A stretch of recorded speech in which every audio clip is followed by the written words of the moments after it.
चलिए let's start software engineering. और software engineering में we have already seen in last class that how software engineering requirements is necessary for developing a particular software। तो ये particular software को develop करने के लिए हम लोगों के पास जो रिक्वायरमेंट होती हैं उसको हम लोग कई तरीके की चीज़ें उसमें हम लोगों ने देखा है। I will be sharing you the screen, please check it out. Requirements यही हम लोगों ने किया था कि जो आपका रिक्वायरमेंट्स है वो होता क्या है, और रिक्वायरमेंट्स जो आपका रिक्वायरमेंट्स है उस रिक्वायरमेंट के में आपका टाइप्स क्या होता है, और डिफरेंट टाइप्स जो हैं वो किस तरीके से आपको हेल्प करते हैं रिक्वायरमेंट्स को फाइंड आउट करने के लिए, है ना। आगे जो है वो है फंक्शनल और नॉन फंक्शनल रिक्वायरमेंट्स। तो फंक्शनल रिक्वायरमेंट्स और नॉन फंक्शनल रिक्वायरमेंट्स आज हम लोग करेंगे। फंक्शनल रिक्वायरमेंट क्या होता है? फंक्शनल रिक्वायरमेंट्स वैसे रिक्वायरमेंट्स को कहते हैं जिसमें कि फंक्शनैलिटी किसी भी पर्टिकुलर सर्विस की फंक्शनैलिटी को ध्यान में रखा जाता है, जैसे फंक्शनैलिटी और services that the system is expected to provide.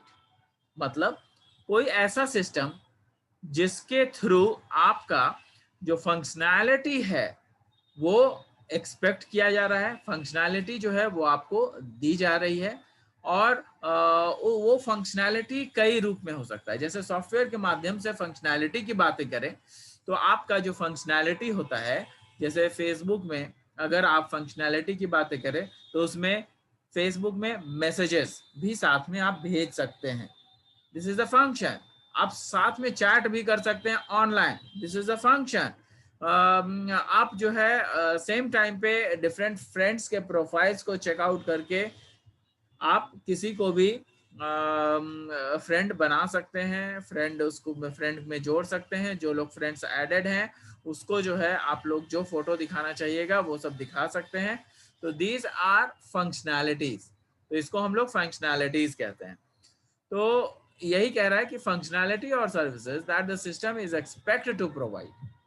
किसी भी सॉफ्टवेयर सिस्टम से ये एक्सपेक्टेशंस होती है कि हम लोगों को फंक्शंस मिले, फंक्शंस हम लोगों के पास हो। कुछ ऐसे फंक्शनैलिटी हर एक सॉफ्टवेयर के होते हैं जो कि एक्सपेक्ट किए जाते हैं।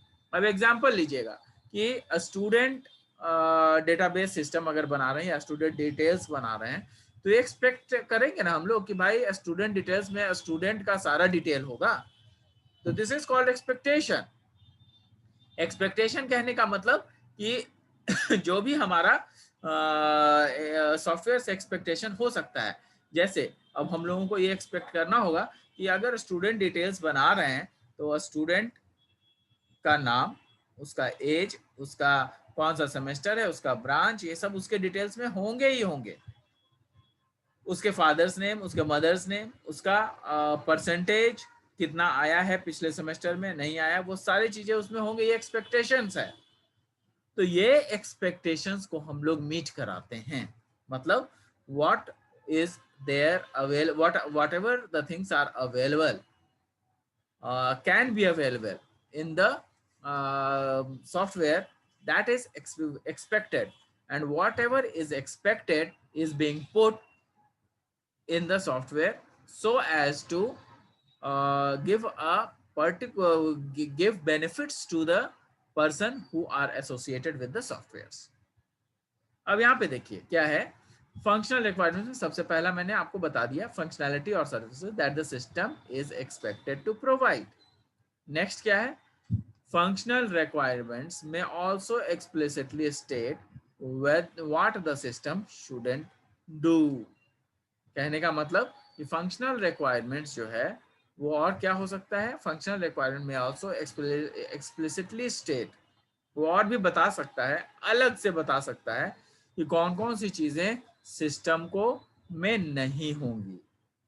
फंक्शनल रिक्वायरमेंट्स, अब जैसे मान लिया कि अगर फंक्शनल रिक्वायरमेंट्स है, कोई फंक्शन दिया हुआ है, जैसे कि फेसबुक में फ्रेंड्स सर्कल आप क्लिक करते हो तो केवल फ्रेंड्स का नाम शो होता है, फ्रेंड्स के बारे में शो होता है, फ्रेंड्स से रिलेटेड ही चीजें शो होती है। ऐसा नहीं है कि आपका जो प्रोफाइल के अंदर जो आपने पिक्चर स्टोर किया है उससे उसको कोई मतलब है।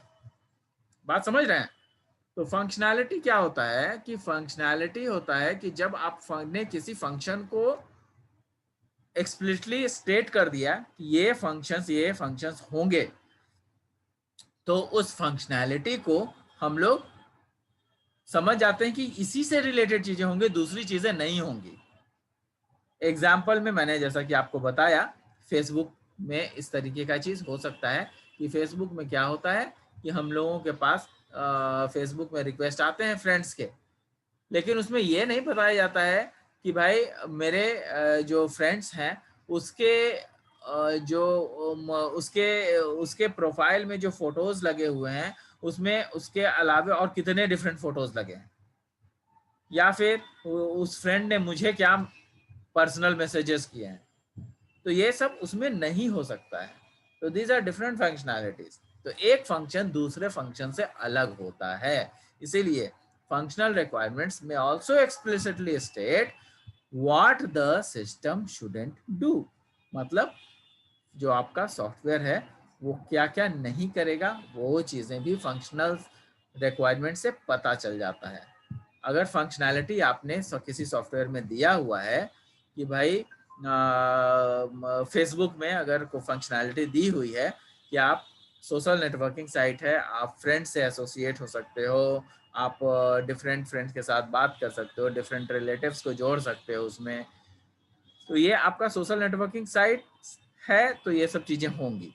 लेकिन अब आप कहिएगा कि नहीं सोशल नेटवर्किंग साइट है तो वो तो अच्छी बात है, लेकिन उसमें जो है बम बनाने की विधि भी हमको मिल जाए, तो एक्सपेक्टेशन नहीं है। हालांकि कई सारे वीडियोस लोग उसमें डाल देते हैं जिसमें कि डिफरेंट चीजें भी हो जाती है। तो आज का जो सोशल नेटवर्किंग साइट्स है वो बिल्कुल डिफरेंट हो गया है। You can have as much as information what is required। तो बहुत सारी चीजें। नेक्स्ट है functional requirements specification should be complete. तो जो भी फंक्शनल का रिक्वायरमेंट है उसके स्पेसिफिकेशन बिल्कुल कंप्लीट होने चाहिए, उसमें कहीं कोई दिक्कत नहीं होने चाहिए। All services required by the user should be defined. मतलब ये जितने भी सर्विसेज जो आपके फंक्शनल में हैं, जितने भी सर्विसेज हैं वो सारे सर्विसेज बिल्कुल भी यूजर के द्वारा सब कुछ क्लियर होने चाहिए, डिफाइंड होने चाहिए। हर फंक्शन का क्लैरिटी अलग अलग होना चाहिए। Second is consistent. कंसिस्टेंट क्या होता है? कंसिस्टेंट का मतलब कि एकदम बिल्कुल से कोई प्रॉब्लम, बिना कोई प्रॉब्लम क्रिएट किए हुए आपका काम होते रहना चाहिए। Student should not have contradictory definitions. मतलब कि कोई दूसरा ऐसा ना हो कि भाई ऐसा डेफिनेशन वो हमें दे रहा हो जो कि बिल्कुल ही अपेक्षित ना हो, बिल्कुल एक्सपेक्टेशन से परे हो। Also avoid ambiguity. एम्बिग्यूटी मतलब कई बार डुप्लीकेसी होता है, तो वो सब चीजें इसमें नहीं होती है। एम्बिग्यूटी मतलब कई सारी परेशानियां को दूर करता है। Don't leave room for different interpretations. कहने का मतलब कि जो आपका तरीका है, डिफरेंट तरीकों से जुड़ने का जो तरीका है, या फिर हमारे पास जो कई सारे ऐसे तरीके भी फंक्शनल रिक्वायरमेंट में होते हैं जो कि बिल्कुल आपके फंक्शन को अलग कर देते हैं और वो किसी दूसरे से मैच नहीं करते। तो अलग अलग तरीके का एक कोई भी चीज उसमें पॉइंट छोड़ना नहीं। अगर फेसबुक में हम लोग फ्रेंड सर्कल में जा रहे हैं तो फ्रेंड से रिलेटेड हर चीज उसमें मिल जाए, ये सारी चीजें उसमें होनी चाहिए। तो ये सारी चीजें फंक्शनल रिक्वायरमेंट में देखना पड़ता है। फंक्शनल रिक्वायरमेंट में हमने 3 पॉइंट्स बताए, है ना? फंक्शनल और सर्विसेज। फंक्शनल रिक्वायरमेंट्स में also explicitly state whether what the system shouldn't do. और तीसरा functional requirement should be specific, है ना? स्पेसिफिक मतलब कंप्लीट होने चाहिए, कंसिस्टेंट होने चाहिए। कई बार आपसे पूछता है what do you mean by functional requirements. तो ये फंक्शनल रिक्वायरमेंट्स में 3 पॉइंट आपको लिखना ही लिखना है, और उसके नीचे कुछ एग्जांपल्स मैंने दिए हुए हैं उसको भी लिखना है। अब ये एग्जांपल्स क्या हैं सो देखिए। Examples of functional requirement.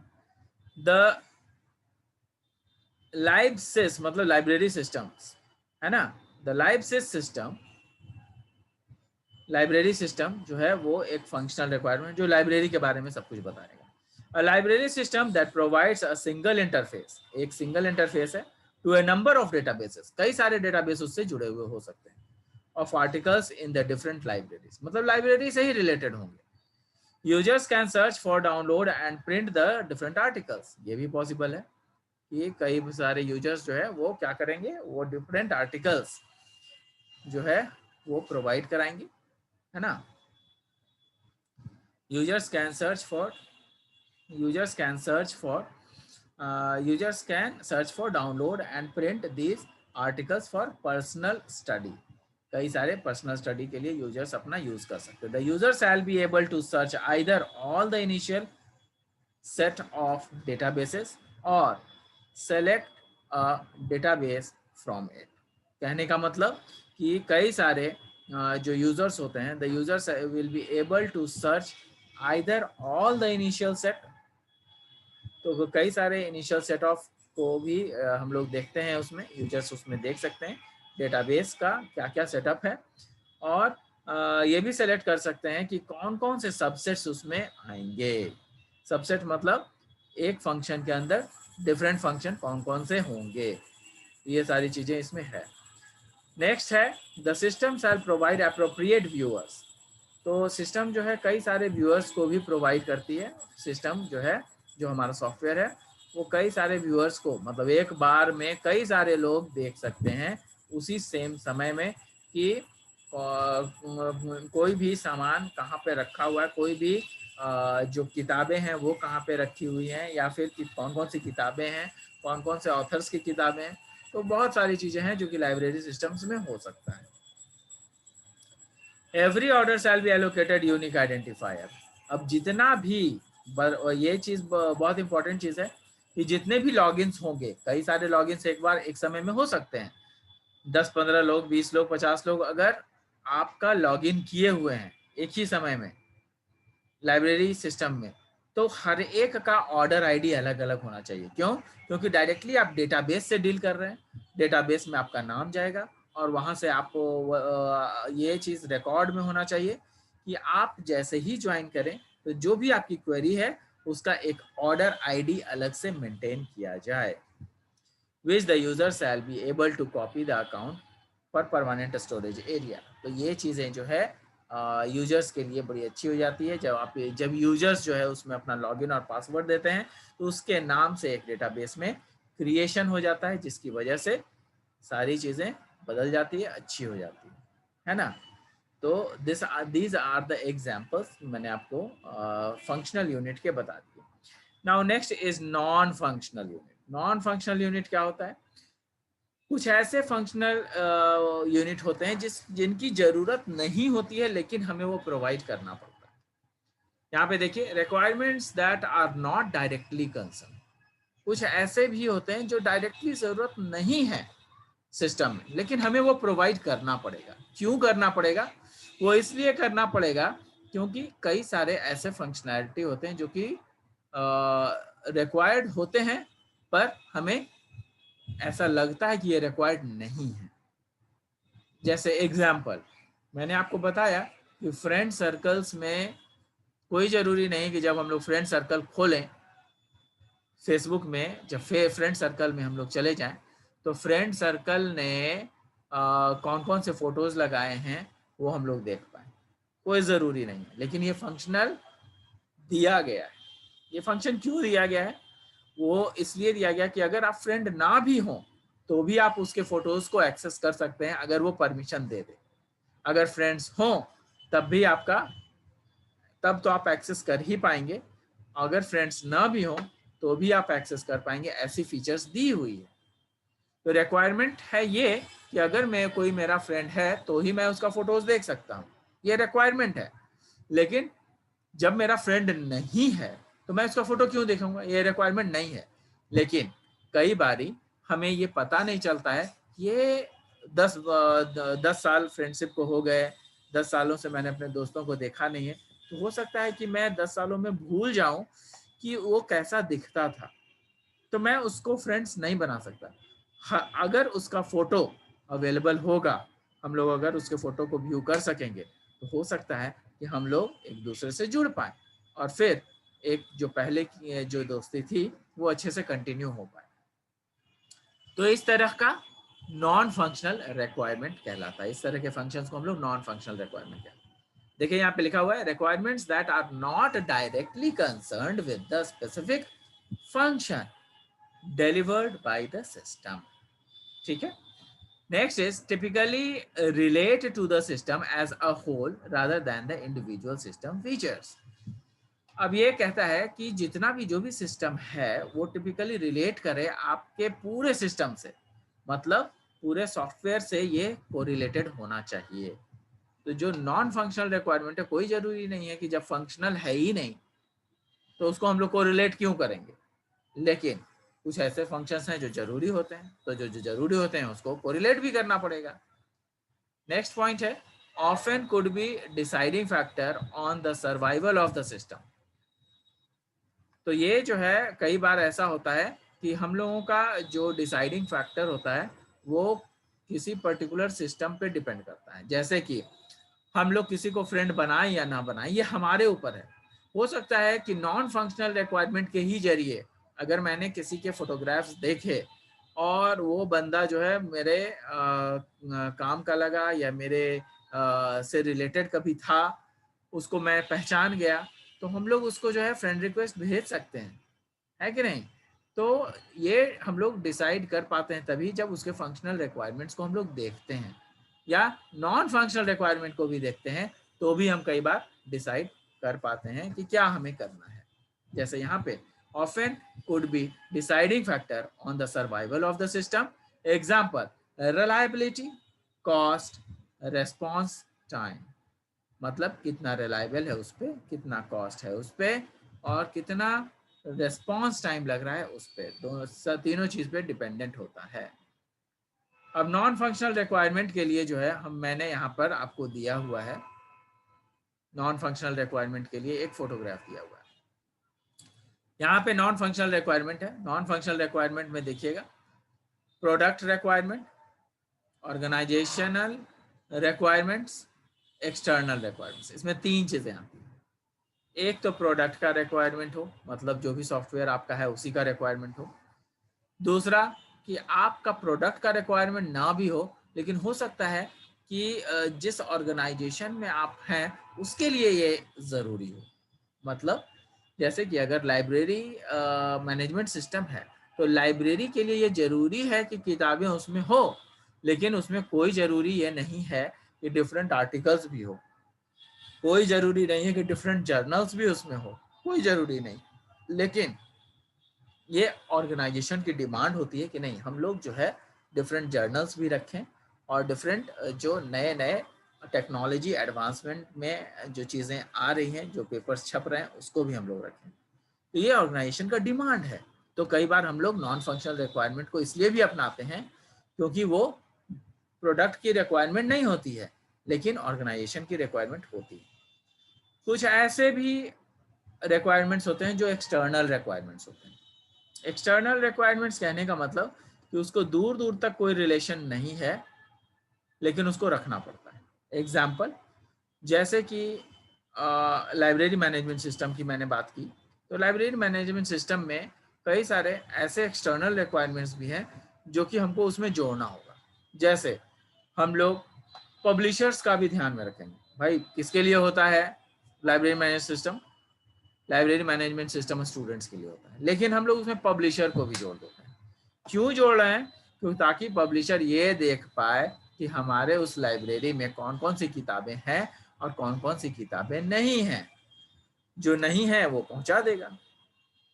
तो ये एक्सटर्नल रिक्वायरमेंट्स हो गई। अब प्रोडक्ट रिक्वायरमेंट्स के अंदर आपको एफिशिएंसी रिक्वायरमेंट्स है, रिलायबल रिक्वायरमेंट्स है, पोर्टेबिलिटी रिक्वायरमेंट्स है। एक्सटर्नल में आपका इंटरपोर्टेबिलिटी है, एथिकल रिक्वायरमेंट्स है। ऑर्गेनाइजेशनल रिक्वायरमेंट्स में डिलीवरी है, इम्प्लीमेंटेशन है, स्टैंडर्ड्स है। ये सारी चीज़ें आपको इस डायग्राम में दी गई हैं। इस डायग्राम को ध्यान से रखिएगा, नॉन फंक्शनल रिक्वायरमेंट्स को, क्योंकि काफ़ी इंपॉर्टेंट चीज़ें इसमें दी गई हैं। और इससे आपको काफ़ी चीज़ें पता चलेंगी। आपके क्वेश्चन के लिए भी ये काफ़ी इम्पोर्टेंट है, क्वेश्चन पूछे जा सकते हैं। ठीक है, तो इसमें जो है आपका रिक्वायरमेंट्स कई सारे होते हैं। अब यहाँ पर जैसे कि एक यूजेबिलिटी रिक्वायरमेंट है जो कि प्रोडक्ट रिक्वायरमेंट में आता है, कितना यूज़ हो रहा है। एफिशिएंसी में फिर उसका परफॉर्मेंस देखा जाएगा, उसका स्पेस देखा जाएगा।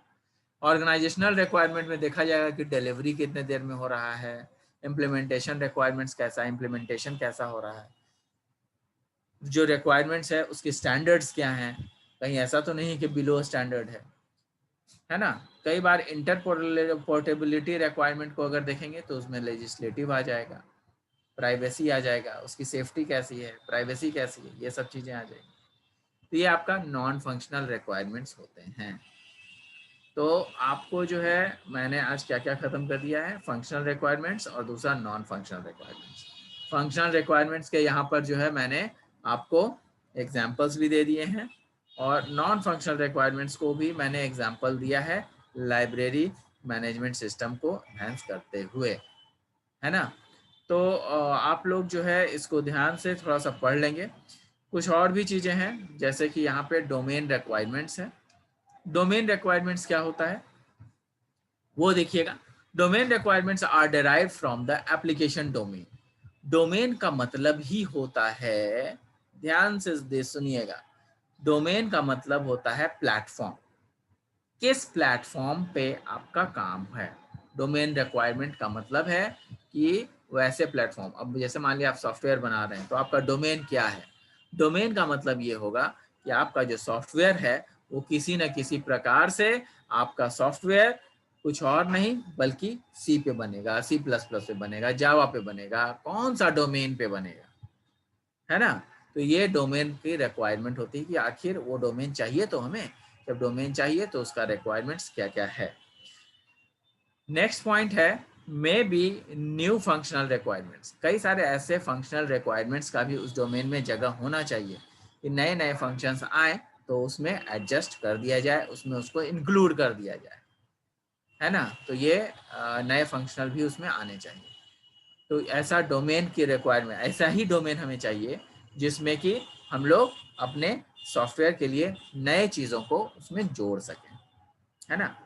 नेक्स्ट चीज़ जो है यहाँ पे दी हुई है example, tolerance level, landing gear on an aircraft. एक मिनट, ये एग्जाम्पल है कि जब लैंड कर रहा है कोई एयरक्राफ्ट या कोई जो आपका प्लेन वगैरह लैंड करता है तो उसका जो टॉलरेंस लेवल है वो कितना है, वो सॉफ्टवेयर के जरिए हमें पता चल जाना चाहिए।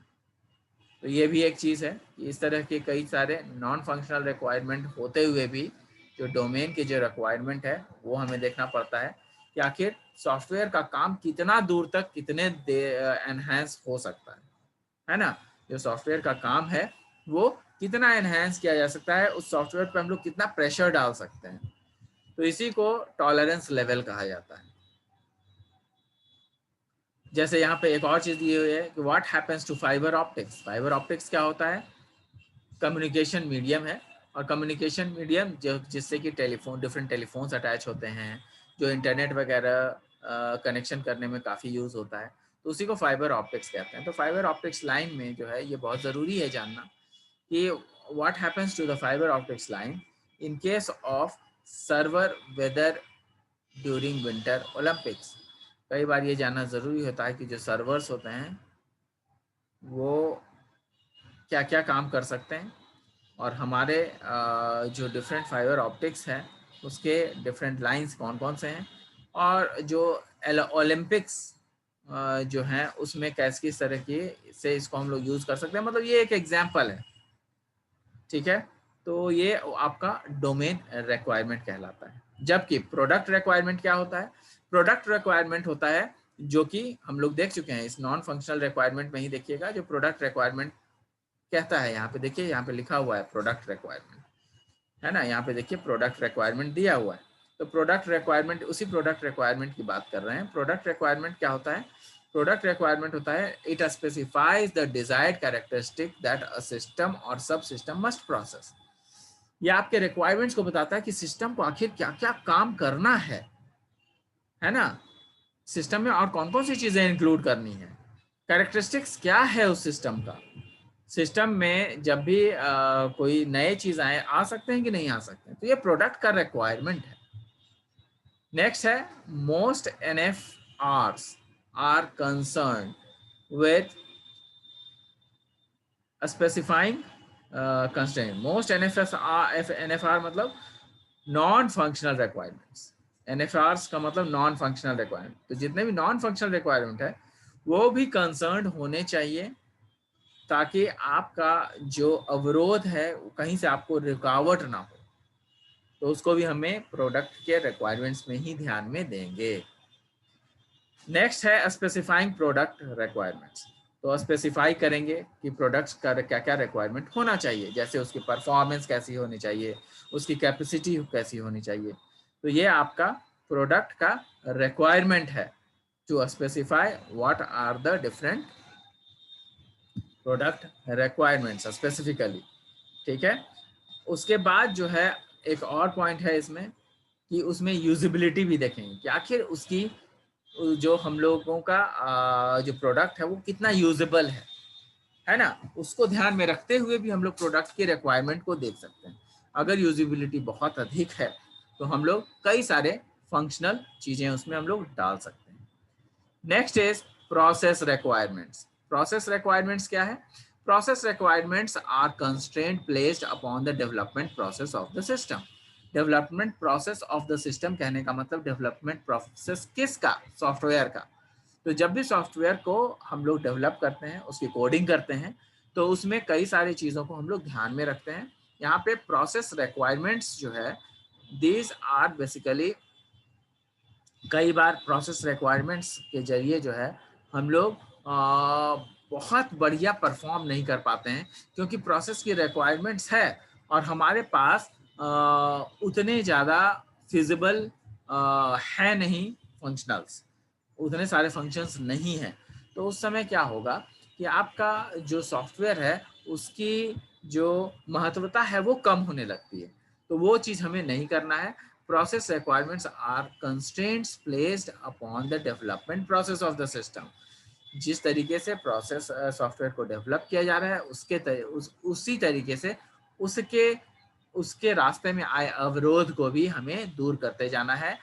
हमें उसके प्रॉब्लम को समझना है और उस प्रॉब्लम को खत्म करते चले जाना है। Process requirements includes, process requirements कुछ इंक्लूड भी करते हैं। क्या इंक्लूड करते हैं?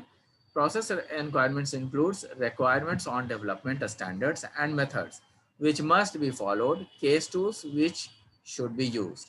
तो कई बार क्या होता है कि हम लोग जो रिक्वायरमेंट यूज करते हैं वो अपने डेवलपमेंट के स्टैंडर्ड के अनुसार होने चाहिए। मतलब कि आज जिस पे काम कर रहे हैं उसी काम के अनुसार जो है हमारा रिक्वायरमेंट्स भी होना चाहिए।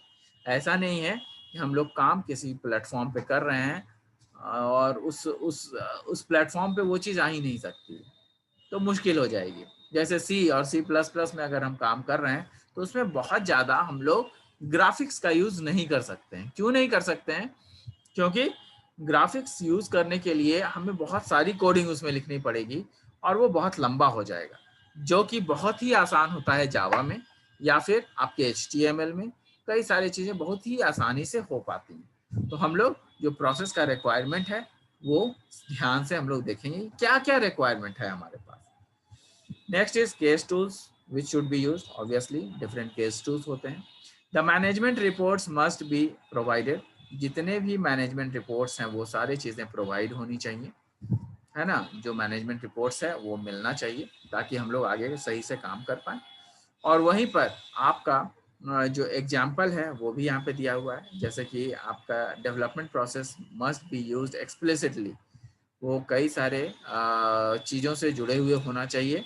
जो आपका एग्जाम्पल है वो प्रोसेस रिक्वायरमेंट का वो ये है कि जो डेवलपमेंट प्रोसेस है वो एक्सप्लिसिटली डिफाइंड होने चाहिए, कई तरीके से डिफाइंड होने चाहिए, और वो कंफर्मेशन दे कि आपका जो डिफरेंट ISO 9000 जो रूल्स हैं उसको पूरे सही तरीके से इम्प्लीमेंट कर पाए।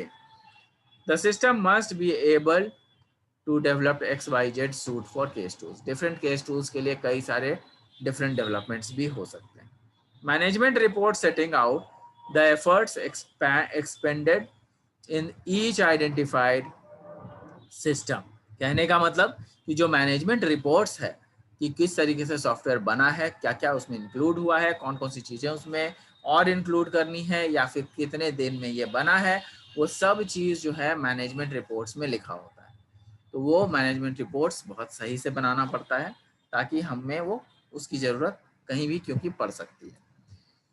एक हम लोगों को डिजास्टर रिकवरी प्लान भी बनाना होता है कि कहीं किसी परिस्थिति में हमारा सॉफ्टवेयर खराब हो गया तब क्या करेंगे। तो जब सॉफ्टवेयर कहीं खराब हो गया, कुछ ऐसे गड़बड़ हो जाए, तो उसका उस पर्टिकुलर डिजास्टर के लिए हम लोगों को एक रिकवरी प्लान भी रखना ज़रूरी है। जैसे कई सारे सिस्टम में हम लोगों को होता है कि उस पर्टिकुलर सिस्टम को डेट के अनुसार रीसेट कर दीजिए। जैसे आज आपका सिस्टम खराब हो गया है, ऑपरेटिंग सिस्टम आज काम नहीं कर रहा है, तो हम लोग ये कर सकते हैं कि उस ऑपरेटिंग सिस्टम अगर कल काम कर रहा था तो कल के डेट के अनुसार उसको हम लोग रीसेट करते हैं। तो this is called disaster recovery plan. ठीक है, तो I hope I am able to explain you. External requirements है जो कि हम लोग नेक्स्ट क्लास में करेंगे, और उसके एग्जांपल्स हैं तो वो हम लोग नेक्स्ट क्लास में करेंगे। तो आज हम लोगों ने जो किया है वो क्या क्या है, प्रोसेस रिक्वायरमेंट्स कर लिया, उसके बाद फिर आपका non functional, functional requirements, non functional requirements में प्रोडक्ट रिक्वायरमेंट कर लिया, और उसके बाद ये कर लिया प्रोडक्ट रिक्वायरमेंट के अंदर एफिशिएंसी, रिलायबिलिटी और पोर्टेबिलिटी होती है, वो सब देख लिया।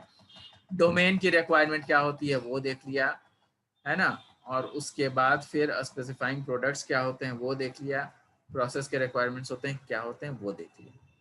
So thank you guys. We'll be meeting in the next class, and I'll be talking about external requirements in the next class.